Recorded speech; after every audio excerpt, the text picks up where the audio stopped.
Adam Silver said yesterday that the NBA told Raptors superfan Drake, quote, "There's got to be lines drawn with his antics on the sidelines in the playoffs." Last night, Drake, while wearing a Del Curry throwback jersey, appeared to listen to that note, but at the end of the game, not so much. Drake got into it with Draymond Green and appeared to call him, quote, trash. Draymond talked about the incident later, but he just didn't want to hear the word scuffle. Take a listen. Just wanted you to talk a little bit about that post-game scuffle between you and Drake. You got a question about basketball? It wasn't really a scuffle because I didn't hit him and he didn't hit me, or I didn't push him and he didn't push me. We talked. We barked a little bit, but I wouldn't necessarily consider that a scuffle. Not really what I personally would consider a scuffle.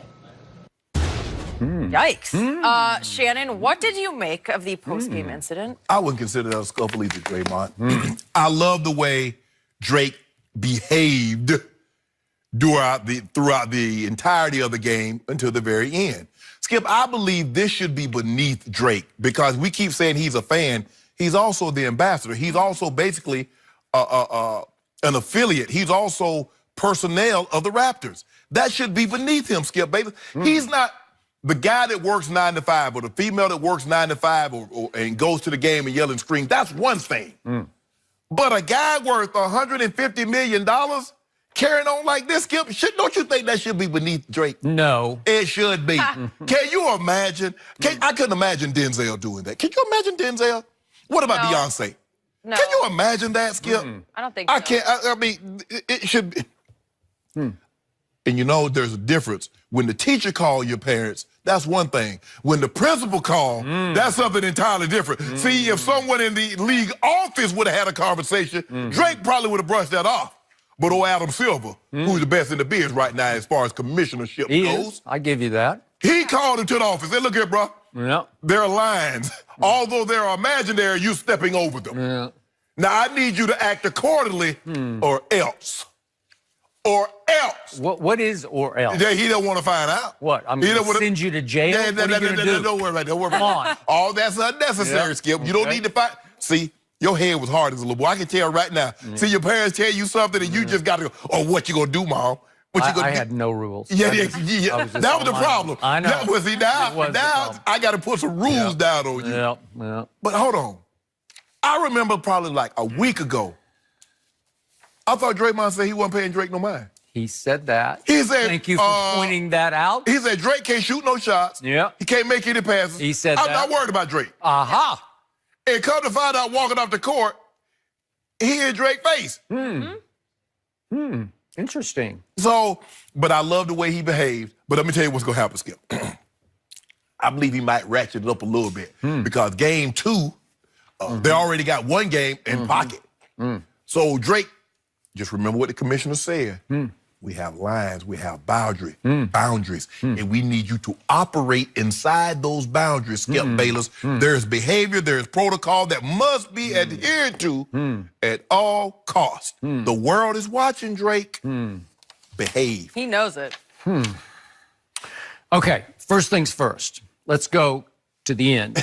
Post buzzer, finally, Drake sprang back to life because until the buzzer, you didn't know it looked like he was in church the whole game, right? He was in church. Good. He was pretty well behaved. Well behaved. He was a zombie. He wasn't no zombie. He was a zombie the whole game. I kept watching He didn't even change expressions. He just sat in his seat. He was nervous. In fact, he kind of shrank down in his seat. He kind of like crouched down like, he was I'm nervous. not here. I'm not here. Nervous. Nobody sees me. I'm not here. I'm not Drake anymore. I'm just Joe Smith sitting here. I'm just somebody sitting watching the game. That's how he behaved the whole game. And it looked to me like, and I don't know this for a fact, it looked like Draymond started it. It looked like Draymond was leaving the floor and had to pass by Drake's seat. And at that point, because they had just won the basketball game, Drake said something. He is standing up. No, I think Draymond said something first. Why would he say something? to take out his frustrations on the nearest lightning rod, and that's the biggest lightning rod in the building, right? I got to start something with somebody to get me going, because also Draymond has admitted recently that sometimes he gets text just to get him and his team going. Get the juices flowing. Well, you can't get going. The game's over. Okay. Oh, you going to get ready for game two? This was a Shannon Sharp memorial ploy right here, because sometimes Shannon Sharp tried to fuel himself by getting other people angry, right? Okay. Or getting himself in quasi-trouble, you know, like, well, I'm doing all this talking. I know I got to perform now. Now you got to perform. And again, it's not the most clever response in trash talk to opt for your trash. Oh, let's see. Well, I'm doing trash talk, so maybe it's like your password is password, right? But hold on, Skip. You're talking to a supreme athlete. Yeah. And here's a guy that doesn't play the game. Now, if another great athlete says a player's trash, that's one thing. Okay. But somebody outside that fraternity? Okay, I'm just thinking he got provoked and shocked that he's coming at me and we just won this game. Well, let me ask you a question. Well, maybe you can help me understand this. How you going to troll a team that you got two of the guys' numbers that's on that team tattooed on your arm? That is confusing. How? Well, I mean, I'm missing something, Skip. Okay, and to that point, I thought it was very cool and clever that he chose to send the subliminal message by wearing Steph's father's jersey. And remember, Steph's father played his last, I'm talking about Dell, played his last 3 years of his career in Toronto. And he made 39% of his threes in Toronto. Maybe not Steph-like, but it showed you what was coming. All his stuff was off the dribble or catch and shoot. Thank you very much. And 18 of those months, little Steph, who was then, I believe, 11 and then going on 12. He went to school. He was living up in Toronto. So it was a cool idea. It was inspired to wear number 30 Dell's Toronto jersey just to send the message to Steph and his teammates. Wait a second, you got deep ties. You know, your best player came from us, right? Okay, so I love that part of it. But again, why was Draymond frustrated? He had the cheapest triple-double you could have. Literally the cheapest. 10, 10, and 10. Can you have a cheaper than that? Okay, and he was threatening to have a quadruple-double because he had 6 turnovers. So he's starting to get up there. He could have had 10, 10, 10, and 10. That would have been really cheap, right? Okay, so he's frustrated. He knows they got their butts beat. He knows he got his behind kicked by Siakam and that he had just declared himself the greatest defender of all time. I think that's what he's most hurt by. Okay. I mean, you're losing the game and the guy that you're guarding, Skip, scores 10 points, 15 points. That's one thing. But when a guy has a coming out party on national television on you in the NBA Finals, against you, oh yeah, you very frustrated. Okay, so I don't know exactly what he said to detonate this, but then Drake is like shocked because he's going from celebrating to having to defend himself, and he reaches for the word trash. Well, trash. Well, Draymond probably say, bro, you need to sit down. You're not Kendrick Lamar. He probably said something like that. He'd been sitting the whole game. Yeah. Did you even notice him? Why are you standing now? Okay, and I got to tell you, this just makes me sick that he kowtowed to the commissioner. It's like... Wait a minute. Huh? Skip. Well, come on. You're not a super fan. You do represent the organization. You are an ambassador. Right. You're on the masthead of the organization. So Masai Ujiri can't be clowning people on the sidelines. What has he done? Okay, so he gave Nick Nurse a little figurative back rub. And that's the one, okay, but that was the one thing that Adam Silver had the biggest problem with. He said, we can't have anybody, he said, friend or foe, contacting an NBA coach. Well, he's not just a friend, he's part of the organization.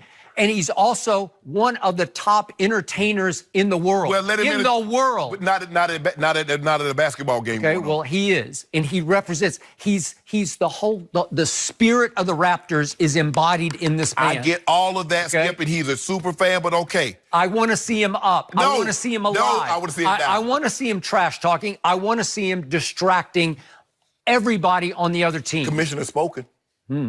Well, he said... I won't speak to you again. He said they had conversations with the manager, and he said, I think we ended up in a good place. I think so, too. Well, we ended up... Judging by Drake's behavior, we ended up in a great place. We ended up in a quiet place. Well, that's what and it was the quietest place you could be. He just sat there the whole game. I didn't even know he was there. That's what you're supposed to do. Do you realize how much he contributes to their home court mystique? You know how much he paid for those seats? Probably nothing. I was I mean, curious. I would hope. Yeah, no, you pay for those. You pay? Yeah. Why? You don't think he's worth his weight in gold? No. Either? Yes. Gold. I need gold to spend, not gold I can look at. I know there's a lot of gold in Fort Knox. It don't do me any good because I don't own it. The Raptors need him to come back out of his shell. No, they don't. And defy the commissioner. See, why you got to go against the authority? Why you got to buck the establishment? Why? You know what? It's not Adam Silver's place to tell Drake how to behave. Yes, it is his place. It is not. He's the commissioner. Did he step onto the basketball court? No. The commissioner? That's the literal line you can't cross. No. You can't be in that space giving the coach a massage. Look, if you told me he ran onto the court and patted somebody on the butt for making a shot at the other end, way to go. No. Then I'd say, okay, you have literally crossed the line. Not only that, Skip, you can't be in when the opponents are walking by, you can't be clapping in their face before they two-piece you. Come on. What do you think Spike Lee has done his whole life? Nah, ain't nobody, Spike wasn't doing all that. I told you exactly what the deal is. Drake sits on the side that's televised. Spike sits on the side that is not televised, so it requires a special shot of Spike to show what he's doing. I get why the Raptors did it, because in the beginning, you try to get viewership. Niggas like, well, look who's at the game. Yeah. And so they position him in such a way that the camera, for the most part, is always going to get an opportunity to see him and showcase one of their greatest assets. I get all that. But the commissioner said, look here, bro, let me holler at you right quick. That's how I've done it. Adam Silver said, hey, Drake, let me holler at you right quick. We have boundaries, we have rules. Now I'm going to need you to sit your you-know-what down. No, he didn't say that. He just said you can't contact the coach. What did Drake do? It's his coach. I'm telling you what the commissioner said. He can contact him, he can text him, he can email him, or he can back rub him. He can do any of that. Not during the game. Not during the game. Now, I don't want, we're not going to have this conversation. Stop. Drake, we're not going to have this conversation again, I can't believe that Drake. Yeah, I know. That's a commitment. Yeah, exactly. He is not on the team, though. No, he has to sit down. remember that. He's got to remember that. Why you got a problem with rules? You guys Googled him playing basketball? Because it's not pretty. No. Hey, don't look for it. And by the way, you can make a lot of noise seated. See me, right? That is definitely something I've learned the hard way. He got a wristband on. Now, why do none of the NBA players wear wristbands, but everybody that don't play in the NBA, they got them on? Yeah, he's just covering up those tattoos. I like that big 3-0 jersey. Tattoos. It is a big 3-0 jersey. But Skip, this one, it's not really for you.